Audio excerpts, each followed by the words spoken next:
A. Permitting and agreeing that something may happen. Verbs. All these verbs are formal and many are typically found in newspapers.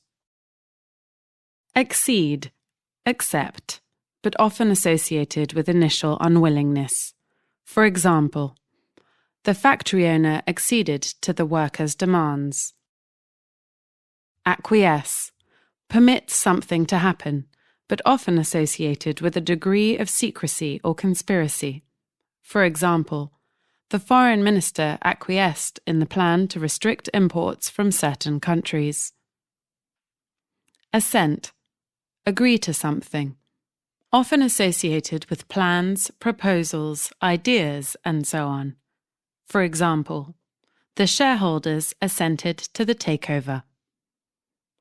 Authorize, give official permission.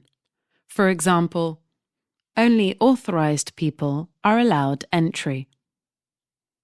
Condone, approve or allow something which most people consider to be wrong.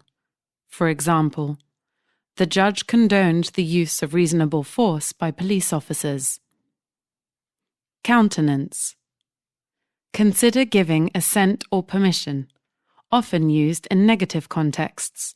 For example, no government would ever countenance abolishing taxes altogether. Endorse, give official approval to something. For example, the Cabinet has endorsed a proposal to change the way universities are funded. B. Permitting. Phrasal expressions. The committee have been given carte blanche to investigate the problem and come up with a solution.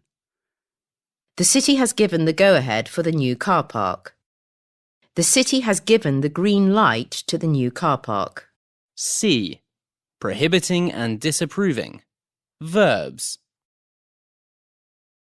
Bar, officially exclude, forbid someone access to something.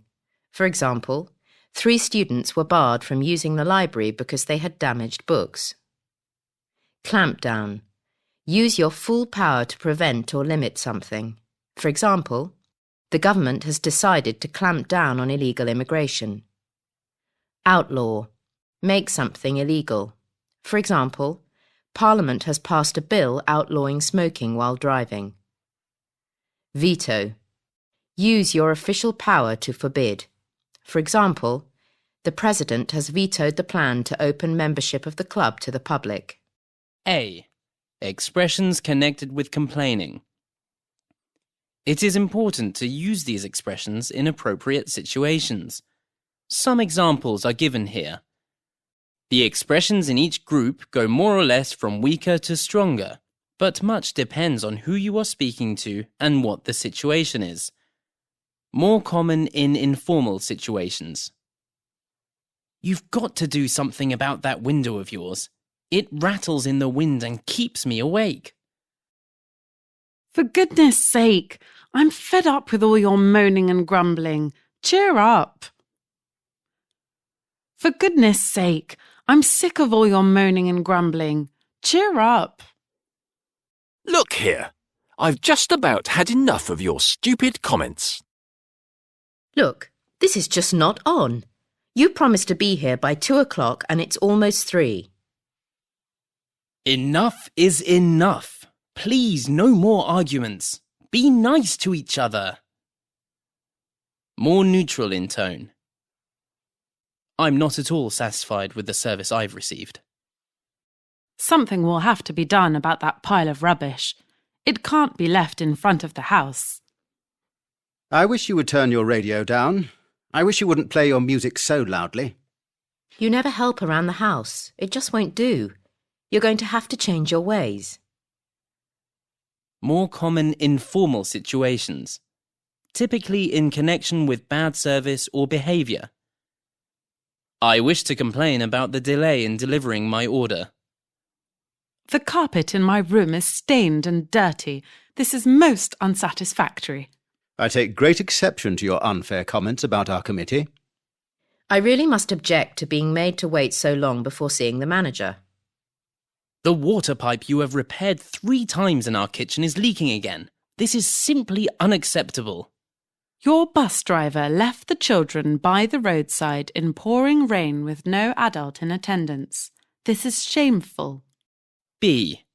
Verbs and nouns relating to complaining and protesting. Complain about. Express dissatisfaction or annoyance. Noun. Complaint. Protest about. Strongly express complaint, disapproval or disagreement. Noun. Protest. Object to. Be against something or someone. Noun. Objection. Remonstrate with somebody or remonstrate about something. Complain to someone or complain about something. Noun. Remonstrance. Very formal and not common. Find fault with. Criticize or complain about even small mistakes. Noun. Fault-finding. Grumble about. Complain in a quiet but angry way. Noun. Grumble. Gripe about. To complain continuously. Noun. Gripe.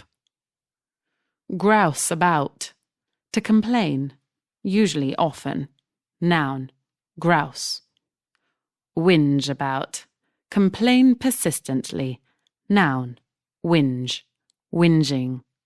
A. Apologies and excuses. Collocations. Collocation. Sincere, heartfelt. Noun. Apology. Collocation. Good, perfect, lame, flimsy, weak, convincing, detailed, phony. Noun. Excuse, explanation. Collocation. Cast iron, convincing, perfect, phony. Noun. Alibi. Collocation. Flimsy, false. Noun. Pretext. He offered his most heartfelt apology for having offended everyone. It was a rather lame excuse, and nobody had really believed it. The police were convinced the suspect's explanation was phony, but could not prove it. The police questioned her about the murder, but she had a cast-iron alibi.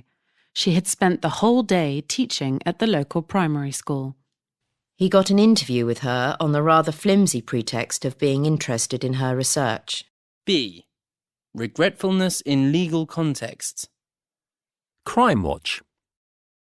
When he was pronounced guilty of fraud, Jack Moseley showed no remorse whatsoever. He was sentenced to 10 years in prison. All 3 of his companions who were on trial with him were acquitted of the crime and walked out of the courtroom free. Moseley later repented whilst in prison, and his sentence was reduced by 1 year.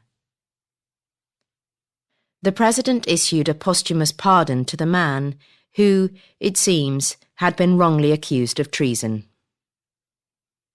The Committee of Inquiry exonerated the minister from all responsibility for the disaster. The condemned man received a last-minute reprieve the day before he was due to be executed. It is hard for the victims of crime to forgive and forget. C. Peace and reconciliation. Treaty. Written agreement between 2 or more countries. For example, the 2 nations signed a peace treaty in 2014. Armistice. Agreement to stop war while peace discussions take place. For example, the generals from the opposing armies declared an armistice. The generals from the opposing armies signed an armistice. Truce. Agreement between 2 enemies to stop fighting for a period of time. For example, the 2 fighting politicians called a truce, agreeing to put their differences behind them for the good of the country. Accord. Official agreement, especially between countries. For example, there are fears that the current period of accord between the 2 sides in the civil war is at risk of collapsing. Ceasefire. Agreement to stop fighting in order to allow discussions about peace. For example, both sides have agreed to a ceasefire while talks are underway. A. Collocations with compliment and praise. The boss would get better results if she paid her staff compliments occasionally. He asked us what we thought of his suit, but he was really only fishing for compliments. Take it as a compliment that he feels relaxed enough to fall asleep at your dinner party. A backhanded compliment and a double-edged compliment are ones that appear to be both positive and negative. Backhanded compliments tend to have a malicious intent, whereas double-edged ones are usually made innocently.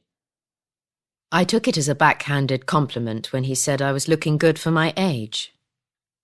She paid me the double-edged compliment of saying my driving was pretty good for a beginner. The phrase give praise to is usually used only, though not exclusively, for a god. An action or person that deserves praise is praiseworthy, and people are praised for their actions. Other common collocations are widely or highly praised, praise to the skies, to sing someone's or something's praises, to shower or heap praise on someone or something. To damn someone with faint praise is to praise with such a lack of enthusiasm that you give the impression of actually having rather negative feelings. B. Other expressions relating to praising. Pay tribute to. Praise. For example, at the memorial service, I paid tribute to his kindness. Give someone a standing ovation. Stand up and clap loudly for a long time. For example, at the end of the concert, the audience gave the young pianist a standing ovation. Extol the virtues or benefits of. Praise highly. For example, at the conference, the Prime Minister extolled the virtues of the new trade treaty. Be the toast of. Be admired for some recent achievement, often used about artists and celebrities. For example, a few months ago, hardly anyone had heard of her, but now she's the toast of Hollywood. Pat someone on the back, or give someone a pat on the back. Praise, often children, used mostly metaphorically. For example, my teacher patted me on the back for my good marks in the maths test. My teacher gave me a pat on the back for my good marks in the maths test. Earn or win plaudits. Get positive comments. For example, the exhibition earned plaudits from all the major reviewers. Laud. Adjective laudable, of behaviour, and laudatory, of comments or remarks. Praise highly in official situations. For example, the Prime Minister has lauded the new peace initiative. These mostly informal expressions imply praising someone for your own benefit. To flatter, to make up to crawl, to suck up to lick someone's boots. Someone who behaves like this can be called smarmy, slimy, or a crawler, all informal. A flatterer, neutral, or servile, obsequious, more formal. Flatter can also be used more positively. That dress flatters her figure. The noun flattery is often used in the phrase, flattery will get you nowhere.